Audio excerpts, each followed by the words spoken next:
guys, and welcome back to this channel. In this video I'll be showing you guys how you can basically get templates off of Google if you cannot access the ones on TikTok or CapCut.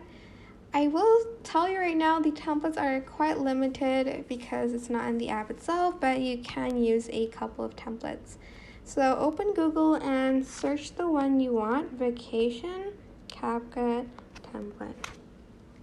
And here you can see the CapCut.com one. So you're just going to scroll down until you find the vacation bit and you're going to select it. And you're going to see that there is this one, and you can just use template in CapCut, and you're going to select open. And you're just going to select use template, and you can use the template now.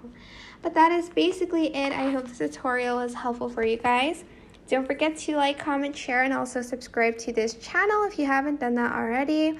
If you have any questions, just leave it in the comment section down below, and I'll try my best to answer them all for you guys. If you found this video helpful, please click the thanks button above the description box down below. Thank you so much for watching. Bye!